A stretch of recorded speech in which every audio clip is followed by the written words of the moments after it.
before we really get started, I just want to start off today with a little bit of a content warning. So today we're going to be talking all about eating disorders and eating disorder recovery.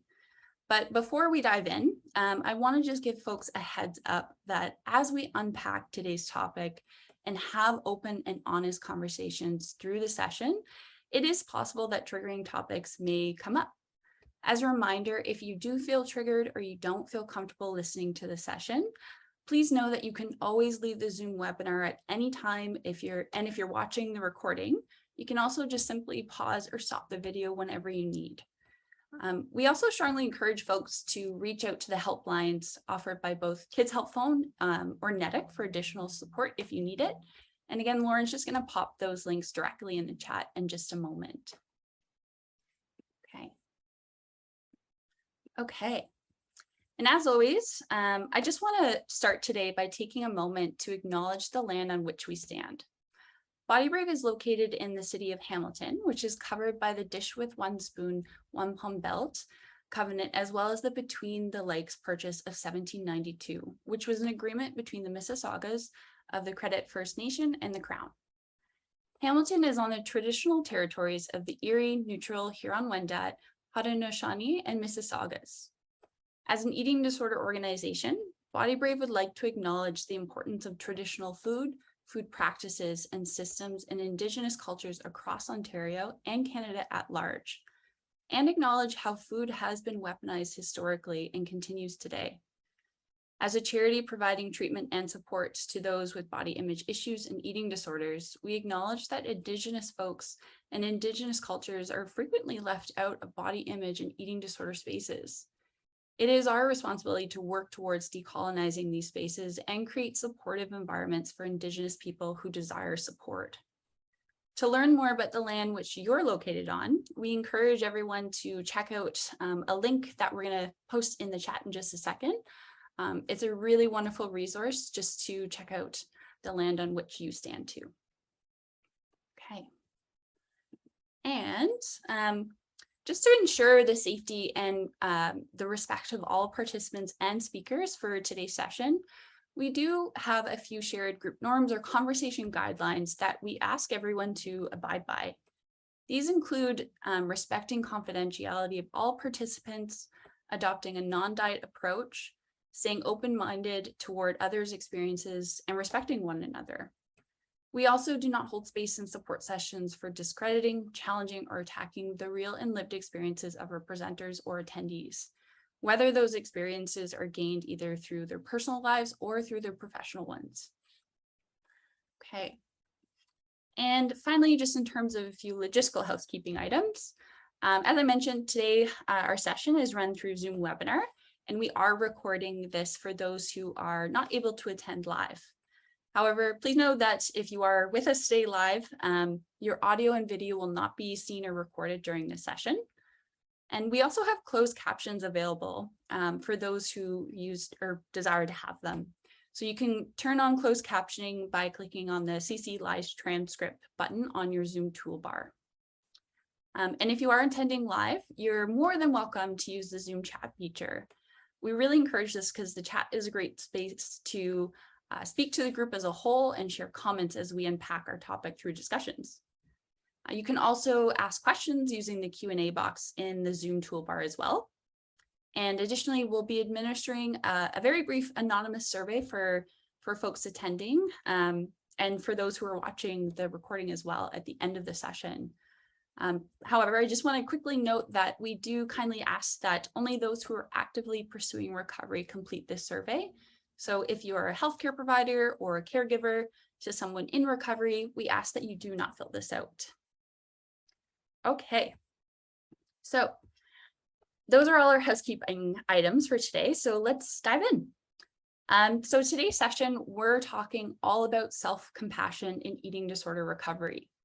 And why we're talking about this particular topic is because when we looked at what topics folks requested to be covered in future recovery sessions, a lot of people touch on this notion that they find it easy enough to offer understanding, empathy, and compassion toward others, but really struggle with extending those same feelings towards themselves.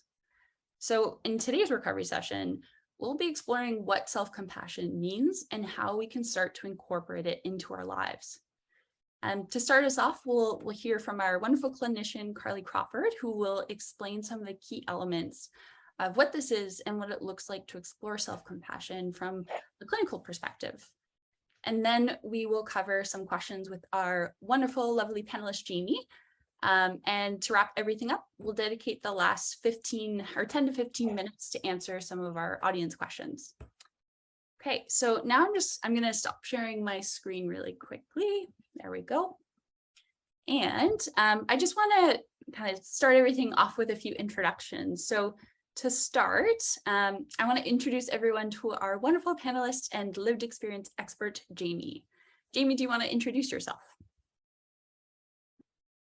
Sure, I'm Jamie. I'm 28 years old. I've struggled with an eating disorder or 2 eating disorders, and I'm now just in recovery over almost a year and a half now.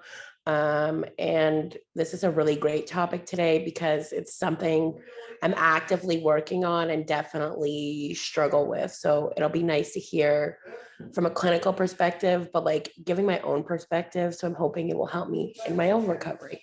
Yeah. Amazing. I'm so excited to get started today. I definitely agree with you. Like, this is such an interesting topic, and I think there's so much that we can cover with this. Okay, amazing. Thank you.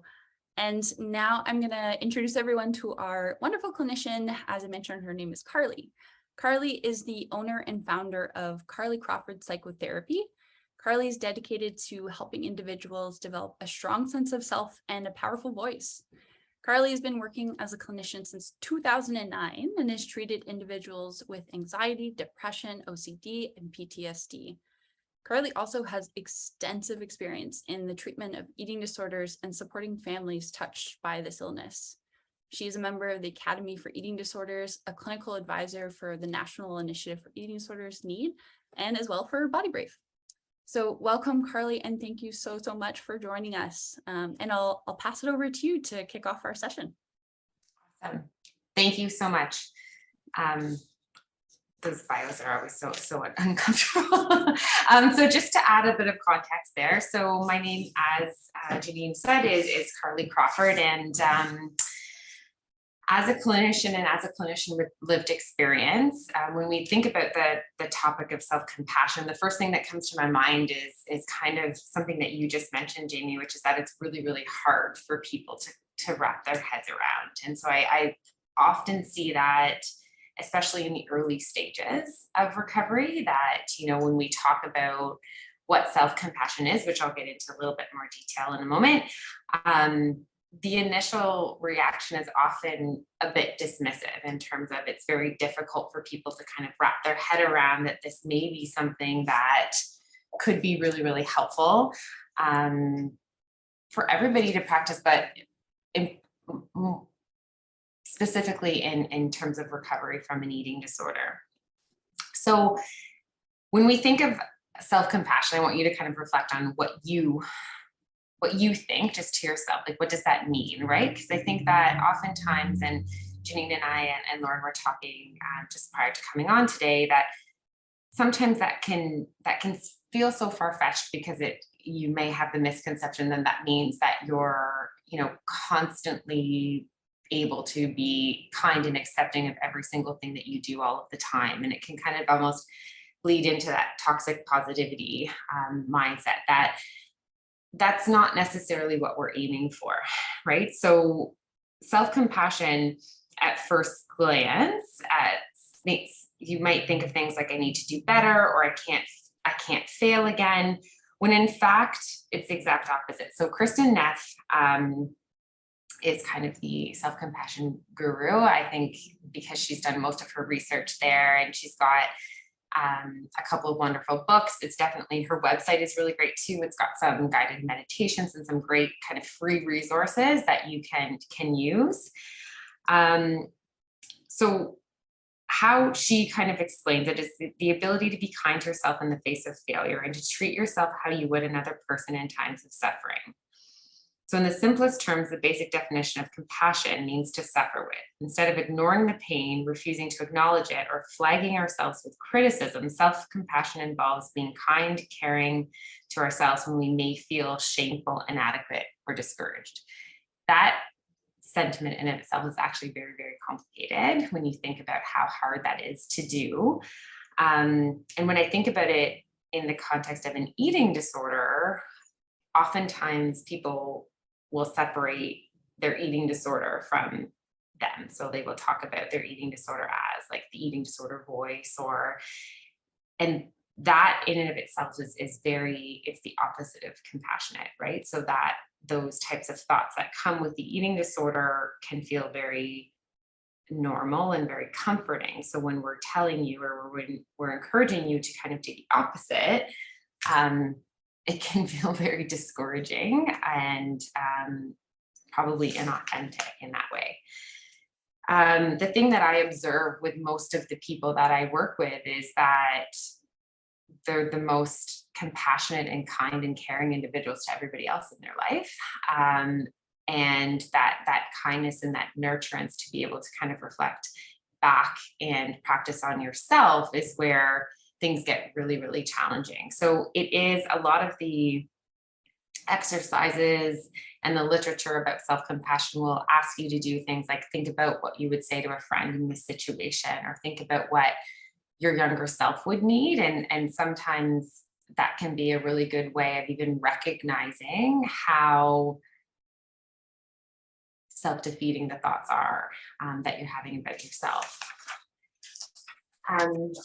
So when we think about what self-compassion can do in the context of recovery and just in general, I want you to try to think about how, like, we live in a society here that we're actually taught to be quite hard on ourselves, right? So self-compassion may seem quite radical in the face of kind of what we're surrounded by in terms of,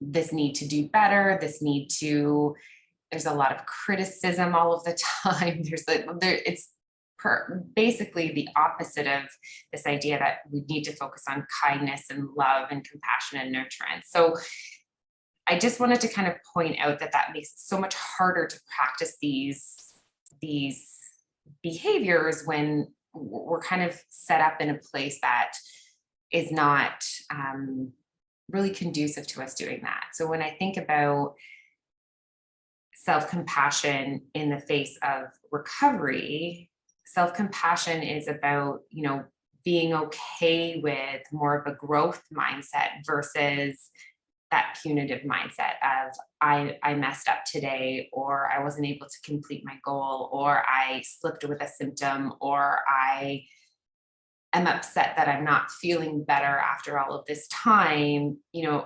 self-compassionate way of looking at things would be offering yourself some kindness and reassurance that the process is long, and that, looking at things from a bigger kind of growth mindset perspective versus a very fixed and very rigid, this is right and this is wrong perspective, which is hard.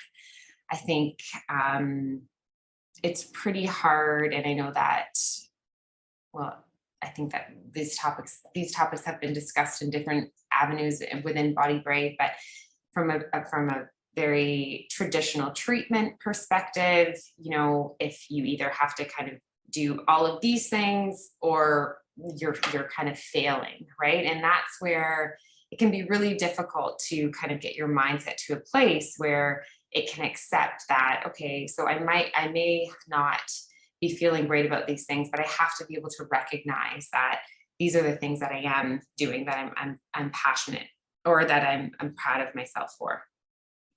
Okay. So within some of the literature, self-compassion has been linked to many positive factors in regards to mental health and well-being. So especially in those who are dealing with disordered eating, practicing the act of self-compassion has been found to consistently lower the risk and act as a buffer towards developing depression, anxiety, body image criticism, and disordered eating.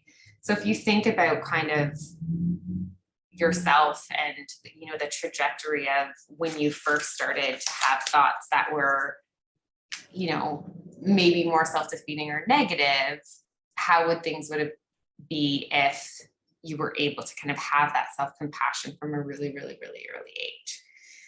Okay, so simply put, in my opinion, self-compassion supports our growth versus the criticism that can kind of keep us stuck in the eating disorder, which for some people that feels very safe, right? So when we start to practice this kindness and this compassion towards ourselves, it can feel very uncomfortable because we're not used to it and change is really hard. And so that's why I like to think of self-compassion not necessarily as like this set of goals that you have to accomplish, but more of a practice that you're consistently doing on a day-to-day basis, right?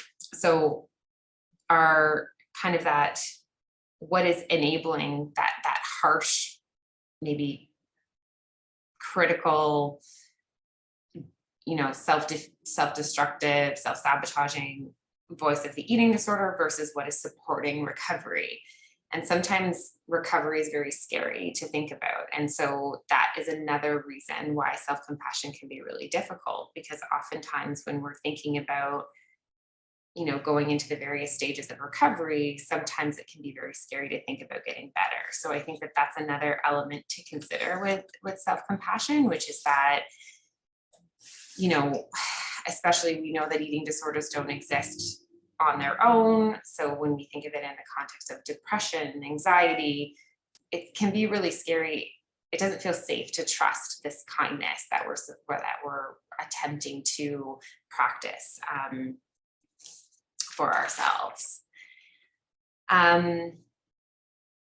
If we think about self-compassion in the context of body shame and body image, I think that that's one of the things that, again, looking at the culture that we're surrounded by in terms of diet culture, it's incredibly overwhelming to think about how much we are really, really surrounded by messaging and images that are telling us to do the complete opposite, right? So telling us that we need to be constantly doing better and being better and improving and changing, versus there's no messaging around just being kind and being okay with where you are, right?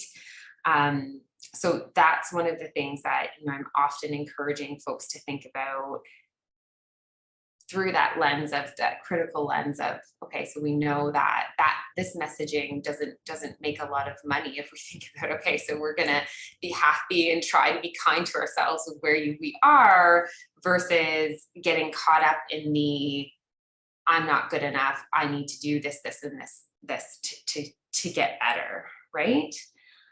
I think that one of the things that we also have to consider is, and I think that Janine was kind of mentioning this before, is, how does self-compassion play in more recent years where we are kind of more connected online? There's a lot more potential risk of being caught in a comparison cycle.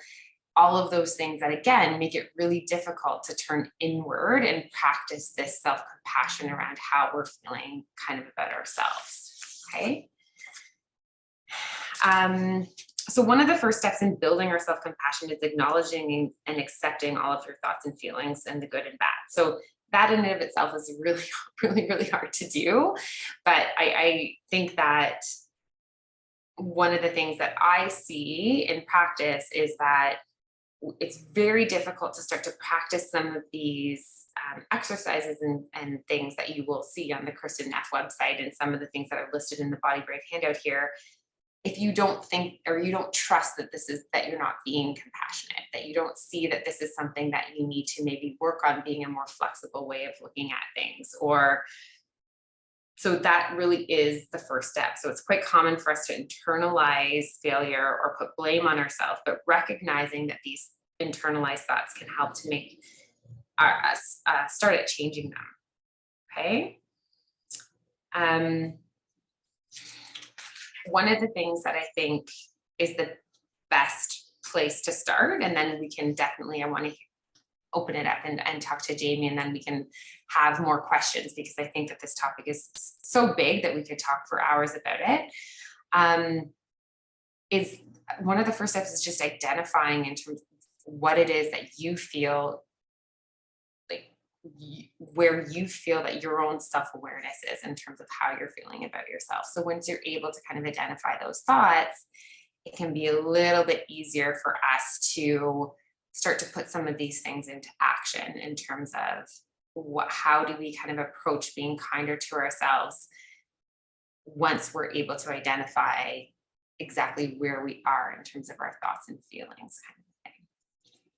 Right? Amazing. Thank you so much, Carly, for Yeah, you're welcome.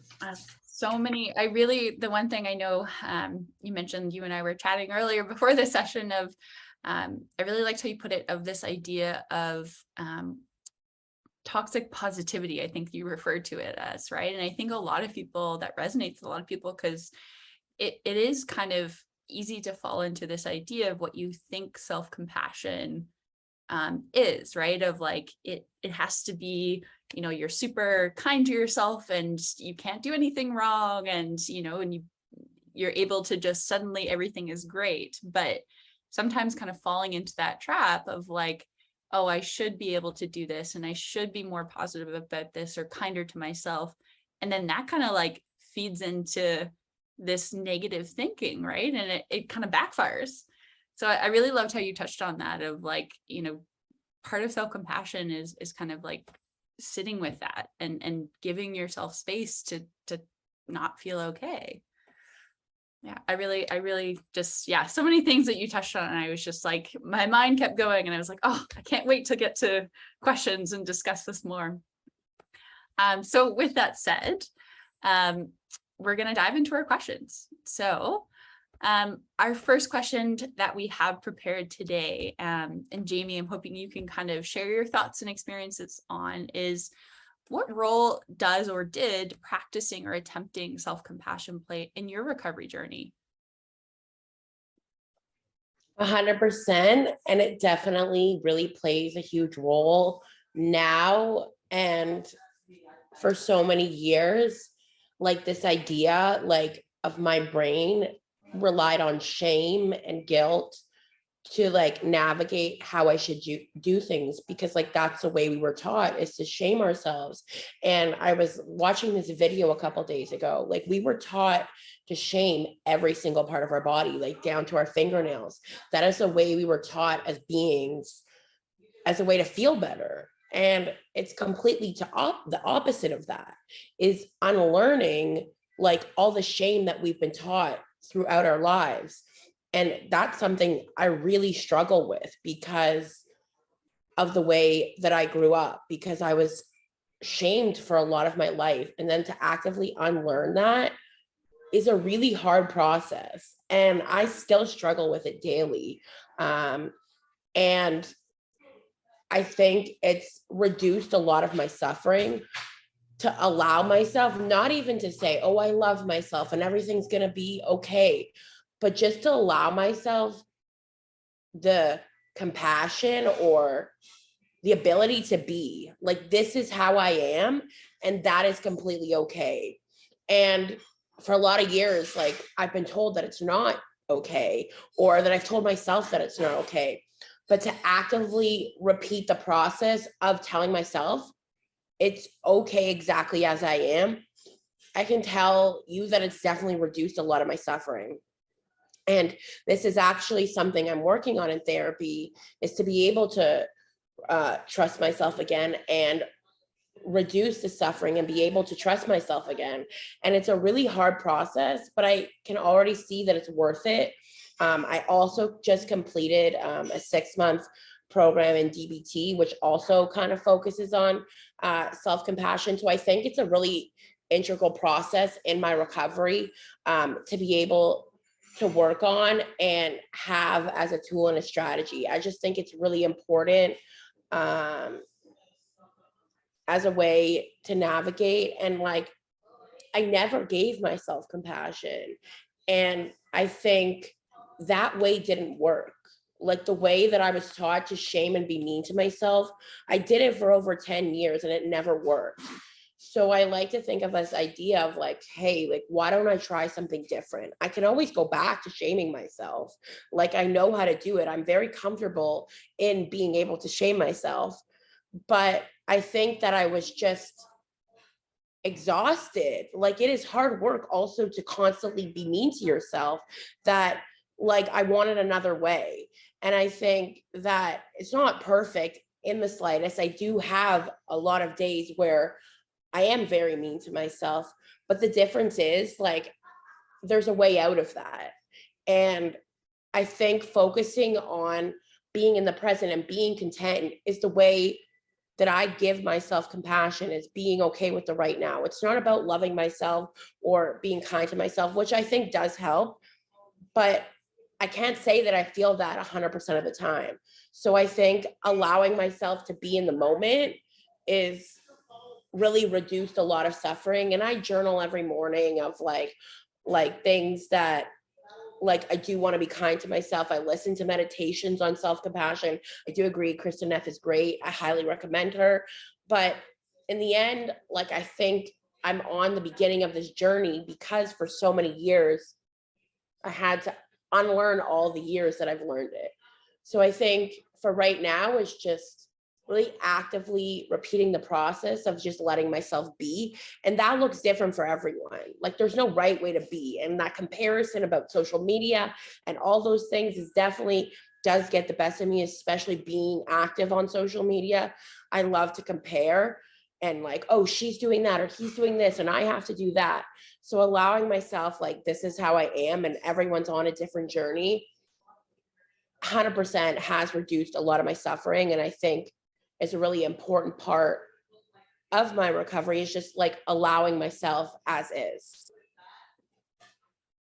Oh my goodness. That's, yeah, so many good insights there. I loved how you you phrased it of like, a lot of it is unlearning, right? And getting curious of like, what is showing up and like, how is that showing up? But this idea that sometimes it's not just about learning like a new way of doing things, it's also like having to deconstruct all of those old kind of beliefs and biases that you hold so like internally, right? And sometimes you're not even aware of, and getting like used to kind of assessing that. And then the one thing that you said too, and Carly, I'd love to hear your thoughts on it too, because I saw us both kind of like nodding and shaking our heads of this idea that like I really liked how you put it of you know, it doesn't look like this bright and shiny kind of like, you know, you're always positive. Sometimes it's just allowing yourself to be present, right, in that moment. I think that to me is what really, really stuck out of something that you noted. And I again, as someone with lived experience of myself, I absolutely agree with that of, you know, it's sometimes you can't just, you know, be kind to yourself and kind of go from one thing to another completely, right? It's like, no, I gotta just like be with myself and give myself the space to kind of feel where I'm at right now, right? Yeah, amazing. Carly, did you have any like thoughts or kind of comments or ideas on Jamie's comments?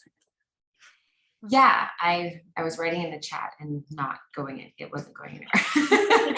I loved everything you said, Jamie. I think that what you touched on so many good points. I loved how when you said, it really hit me when you said I relied on shame and guilt to get me through. And then you said further on, you said, you know, I might as well try some things different because that wasn't working for me. And I love that. And you said, you know, I can always go back to where I was. So that's why I say, like, sometimes people think that this is this radical approach, and it's like, okay, we'll try it. And it also sounds like what you're saying is that you're very aware that this is a practice that you're engaging in on a day-to-day basis. And that, you know, again, what Janine has also mentioned, which is that it's not this all or nothing thing that you're able to achieve all of the time, right? That it's going to have ebb and flow. And I loved the connection that you made between kind of looking at all of the work that you've done in DBT and the mindfulness component, and how that mindfulness and being present and how that is so linked to self-compassion as well. And so those are two elements that I think I find so difficult to kind of help people to see the importance of when we're all kind of caught up in everything that's around us, right? And so this ability to be present in the moment, focus on what's ahead, what's in front of you, and be kind to yourself, and not just be kind to yourself, but just all of the unlearning that you refer to, is so challenging for people, right? Because as you said, those coping mechanisms that we've been relying on for so long are usually quite the opposite, right? And also, I think that it's like a painful process. Both, I think, are painful. Being mean to yourself, but also having compassion for yourself is sometimes really uncomfortable, especially when I've never done it in my life. Like, there are points where it's like really uncomfortable to sit with.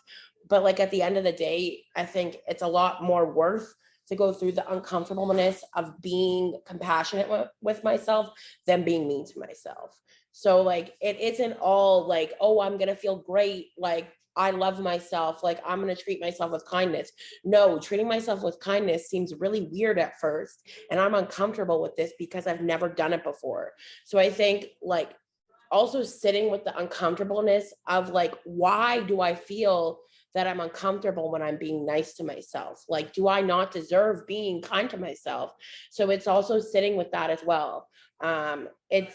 It's tough, but I think definitely really rewarding in the end. That's so beautifully put. I really love that.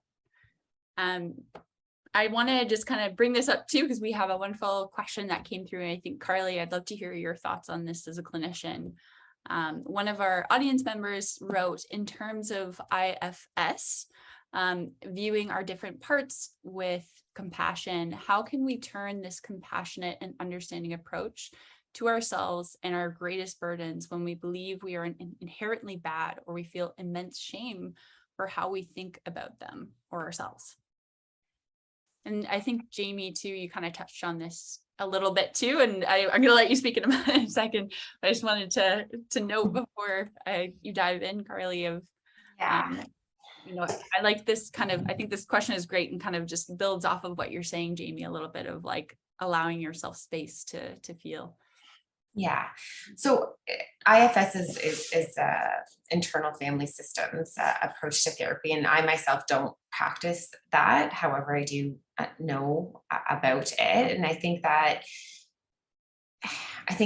how do you practice these things when you're feeling like this immense amount of shame? I think that it's all kind of similar to what we've already discussed, right? Which is that in internal family systems, they're kind of breaking down the parts of self to be able to identify which parts are kind of representing different themes and different belief sets in your life, and how they show up in your life at various stages. And I think that regardless of whether you're able to kind of identify those different parts of self, or whether you're, going through life and recognizing kind of, I love the way Jamie said it as well, but just like how you're treating yourself and how that is kind of manifesting itself in terms of whether it's thoughts, behaviors, lifestyle. It's a practice that is going to feel uncomfortable at first, right? So the language in that question was, quite harsh, thinking about how did that, the burden that I am and those sorts of things, which is really, really hard to think about, going from that place to a place where you're like, okay, so I'm going to sit with how uncomfortable it is to feel this nurturance, right? I think that one of the things that I wanted to touch on, that I think Janine and I were talking, I think was before we started, was that, self-compassion is not just the cognitive side of things in terms of how we're thinking about ourselves or what we're saying to ourselves. It's also how, like, what are we doing? How are we treating ourselves? Like, self-compassion can look like taking a day off when you know that your body is really tired and you need to have a break from life, right? Self-compassion can be, saying no to going out with a friend when you're feeling kind of socially exhausted, or like self-compassion is like trying to tune into what we intuitively need, which Jamie so wonderfully said, like many of us have not been taught to do that, right? So it's an unlearning of this constant cycle of shame and guilt, of shoulds and shouldn'ts, right? So to kind of answer what is a pretty complex question, I think that it's trying to maybe, again, to not trying to do self-compassion perfectly, but trying to kind of look at whether there's one or two elements that maybe could fit into your life that might be like quote unquote easier to start to practice, right? So, I would say that for a good portion of my clients that are presenting with eating disorders, it might be really challenging for them to be able to adapt some of the cognitive strategies, and even listening to some of the meditations are really hard for people sometimes. Even just the language and how kind it is can be very uncomfortable for people.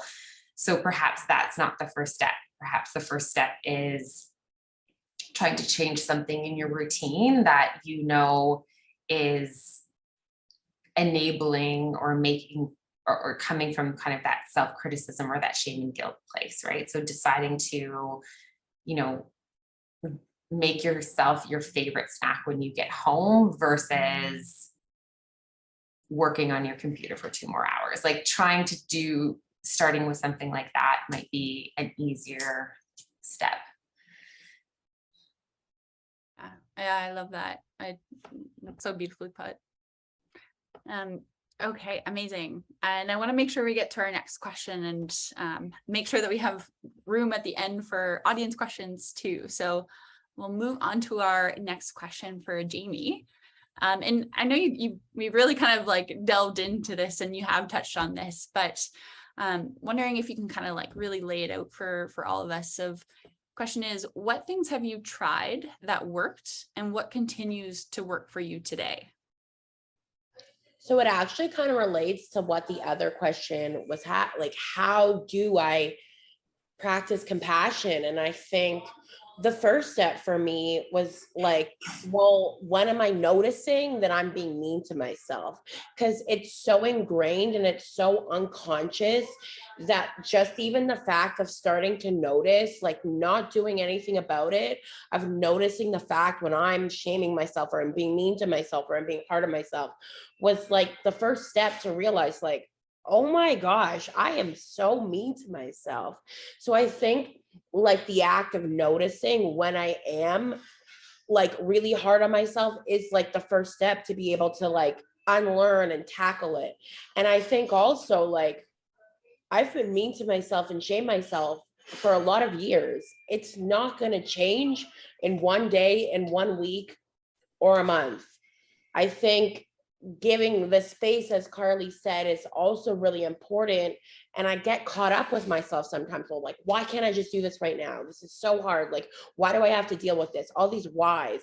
And I think like allowing and realizing that, hey, like I've literally shamed myself for 20, 15, whatever years.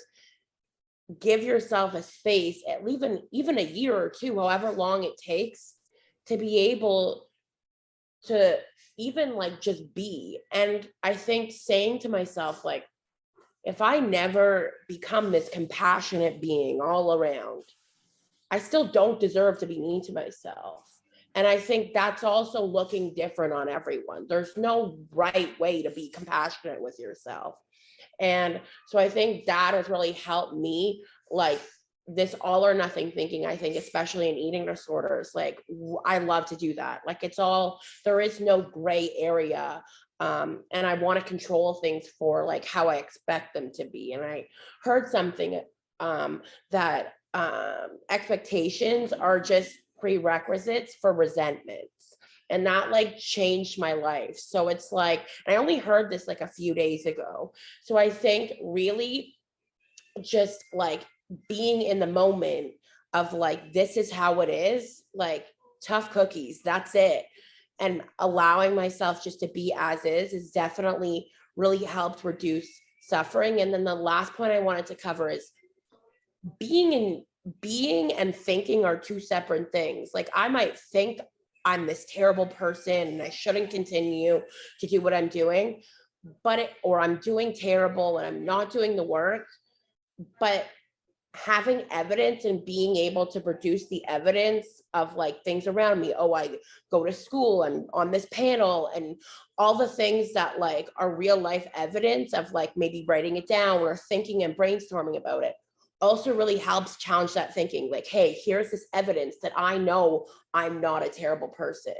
And I guarantee you it was really hard at first to produce that evidence because I didn't want to admit to myself that I had that evidence. But the more I did it, the more I'm like, hey, maybe like this is not as factual as I think it is. So like separating my thoughts from how I'm feeling is definitely also a really important factor for my own recovery. And I'm still actively working on that. Like that for me was one of my biggest struggles, to be able to say, hey, I'm feeling sad right now. What do I need? Is really hard for me because my whole life I didn't know how to do that. So I think like those three things have really helped me on this journey to start to be compassionate with myself.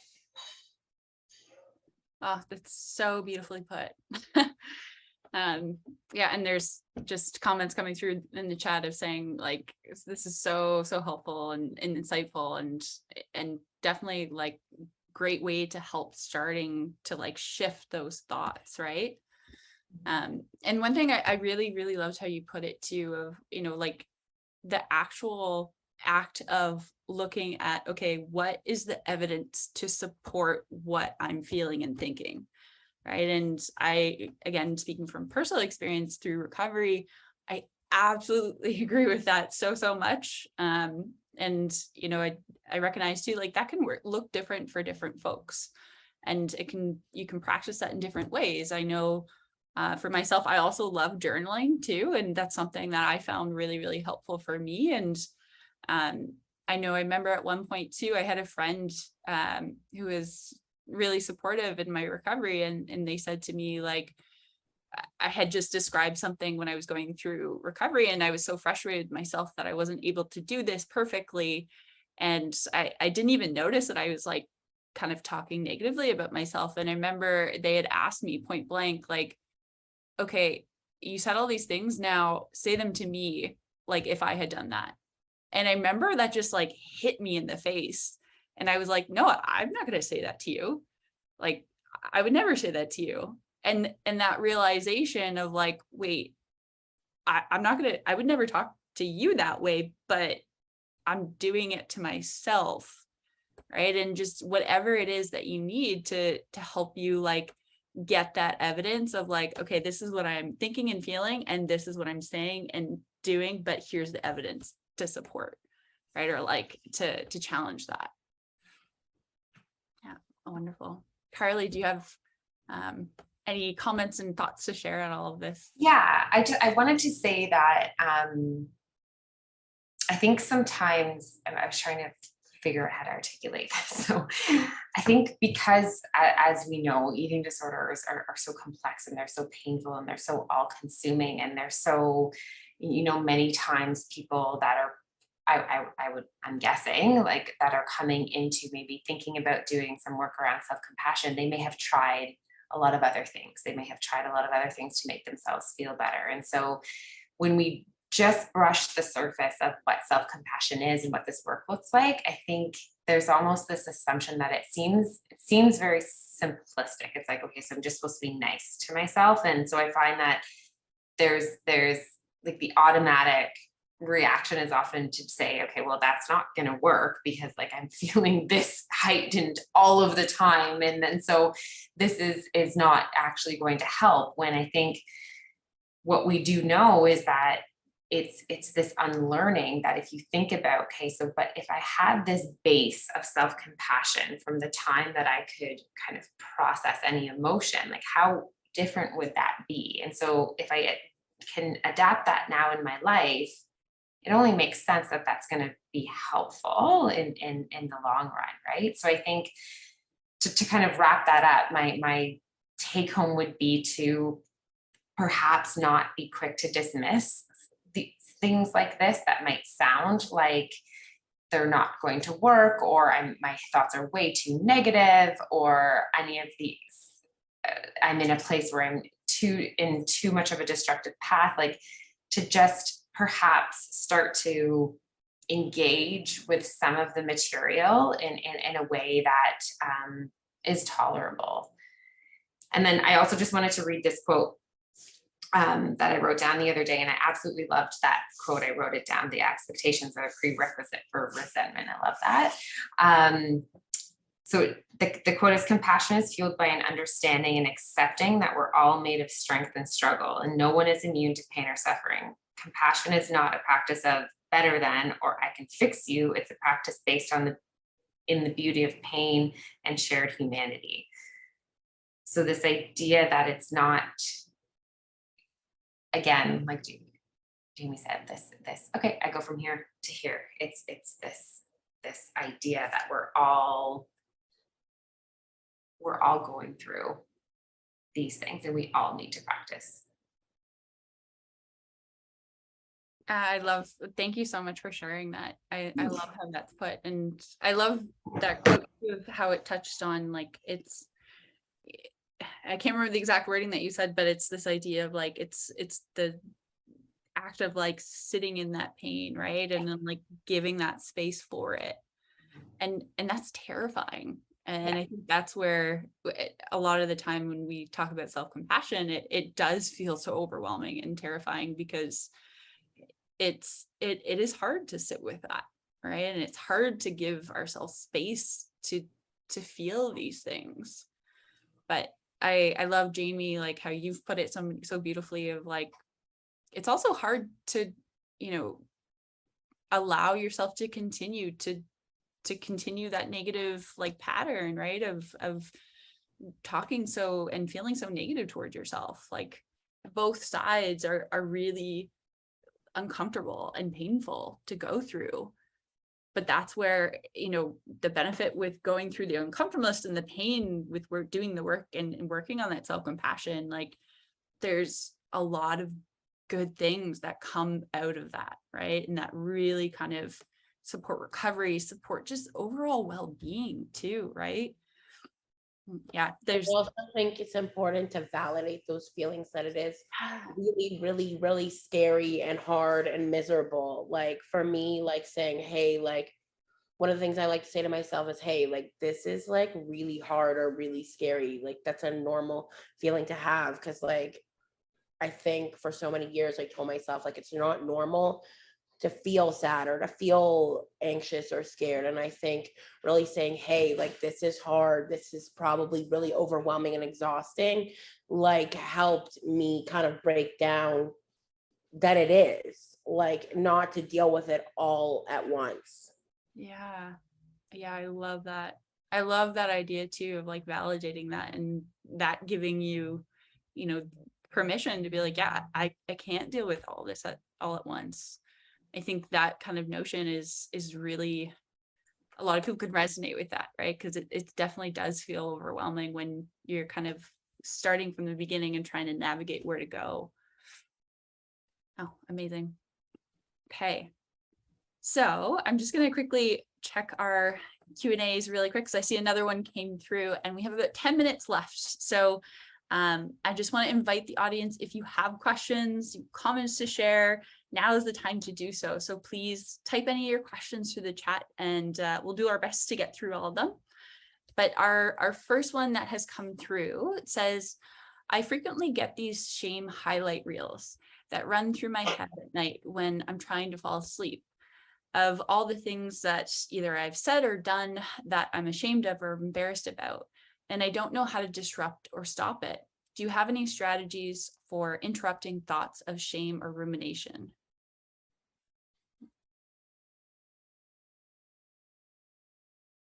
Jamie, Jamie, do you have any thoughts?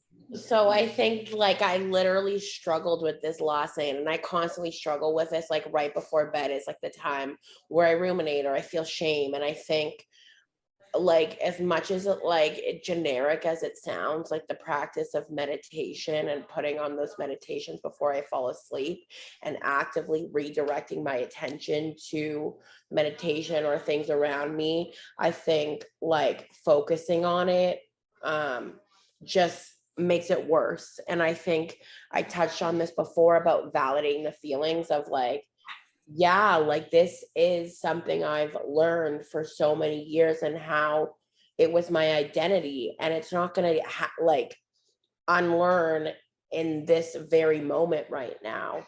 So I kind of think like, so for me, actively repeating the process, saying, hey, like my thoughts are not my feelings, and like just because I think it right now doesn't mean it's true or I have to act on it. I think, but it's definitely something that I really struggle with like a lot, is that shame and rumination, especially for before bed, because it's like I just want my mind to shut off, and I find like the more I fight it, the bigger it gets. So just allowing myself to kind of be in the moment, like, yeah, I'm having trouble sleeping and I may take a long time to fall asleep, um of that compassion, and like maybe like something like songs or like books. I find that on my phone, I feel like it makes the rumination get bigger, but that's a different story. But just like actively repeating the process of like, hey, my voice or in my head is really loud right now, and that is okay. And eventually, no matter how long it takes, like I usually do fall asleep. Um, but it does take time. Like I don't think it's like this, okay, I listened to this meditation and now I'm gonna fall asleep. Like that was an expectation that didn't work for me. So I think it's just like this repeated process of opposite action, which is like doing the thing. Like if I'm telling myself, oh, I don't want to listen to a meditation, or I'm just gonna be up all night, like things of doing like opposite. All right, well, maybe I am up all night, but what can I do to kind of reduce the suffering if I am up all night? So things like that, of like actions to help make it easier for me to fall asleep. But yeah, I definitely struggle with that a lot. Yeah. I think that's so relatable too, right? And even myself, I think a lot of us do, right? Even those not struggling with an eating disorder, disordered eating, I think it can be easy to fall into that pattern. But I really like how you put it too, right? Of like allowing yourself, like, yeah, okay, I'm probably gonna have a hard time sleeping. Like I'm feeling uncomfortable and like having these thoughts come up, and like recognizing it, right? Like I love how you kind of said of like, okay, labeling it, right? And voicing it to yourself and like validating, yeah, this is what's happening. And like it's uncomfortable and it's not great. And like I'm gonna let myself go through this, right? And just like giving yourself space to feel that is almost like taking a little bit of that power back, right? And giving yourself permission to be like, yep, this is not great, and like this is not a good situation, but we're gonna go through it, right? I also think too, like knowing like most of my highlight reels about shame aren't gonna get fixed by me ruminating the entire night. So like Love that. saying, hey, like, well, maybe like give yourself a day or two, and tomorrow, like I can ruminate it over again. But the fact that it's like not gonna get fixed the more I think about it, in that even in a week, but like saying like, hey, like I'll deal with this tomorrow, definitely also I think helps with my suffering, because my highlight reels definitely aren't gonna get fixed in staying up all night. Yeah. Oh, I Yeah.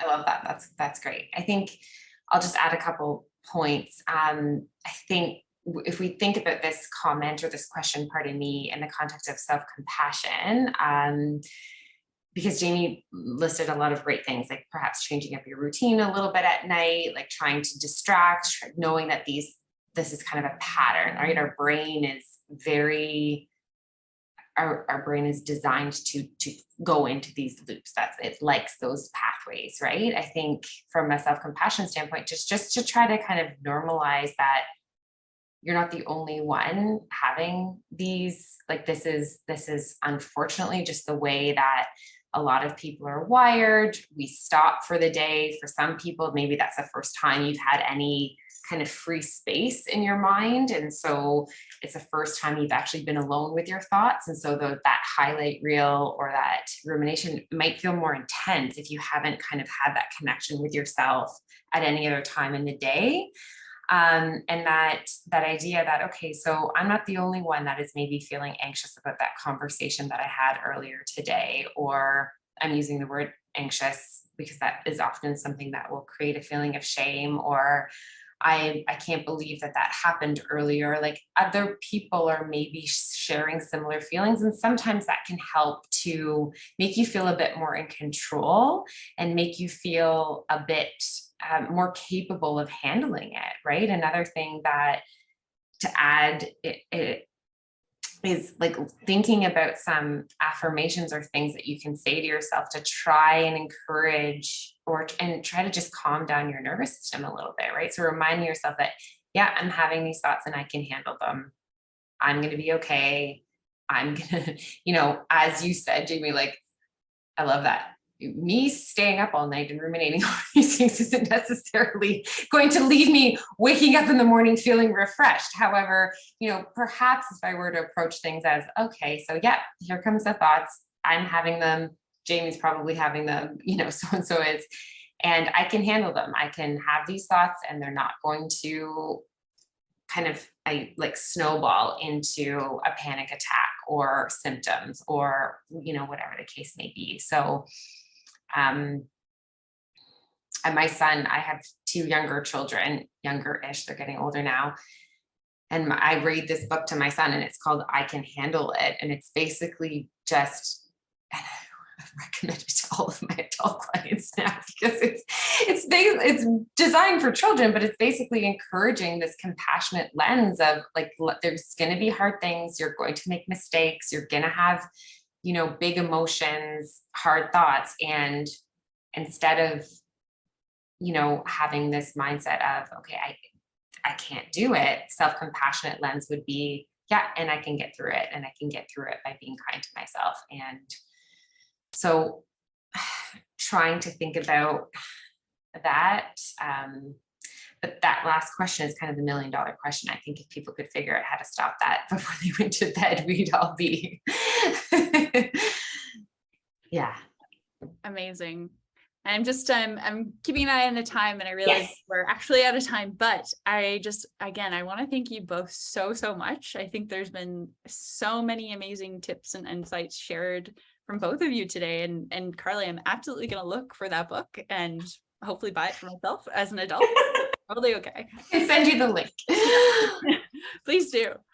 Okay. All right. Well, thank you again, everyone, so much for attending today. And we really hope that this recovery session was offered some additional insights to really help support your recovery wherever you may be. And right now, Lauren has just put in the chat a quick survey. Again, this is the survey I mentioned at the beginning. The survey is going to take only about 3 minutes or so to complete, and it really does help to make our support sessions even better. If you're watching the recording today, you can also access this survey on the past support session webpage where you access this video by just clicking on the button that says feedback. Although completing this survey, it's not mandatory, but we really strongly encourage folks to fill this out because it really helps us to evaluate the impact of the support sessions and make sure that they're actually meeting your needs and the needs of the community at large. And it also helps us at Body Brave advocate for more resources in the eating disorder community. So please, if you are able to, please provide your feedback. And we really appreciate this. It's really a powerful way that you can help support Body Brave and the work that we do. And again, like I mentioned, if you have any other questions or concerns, you can email us at info@bodybrave. But other than that, thank you again to Carly and Jamie so much for being here. And thank you everyone for listening. And we hope to see you at another recovery session. Okay. Bye everyone. Thank you. Bye, thank you. Bye, thank you.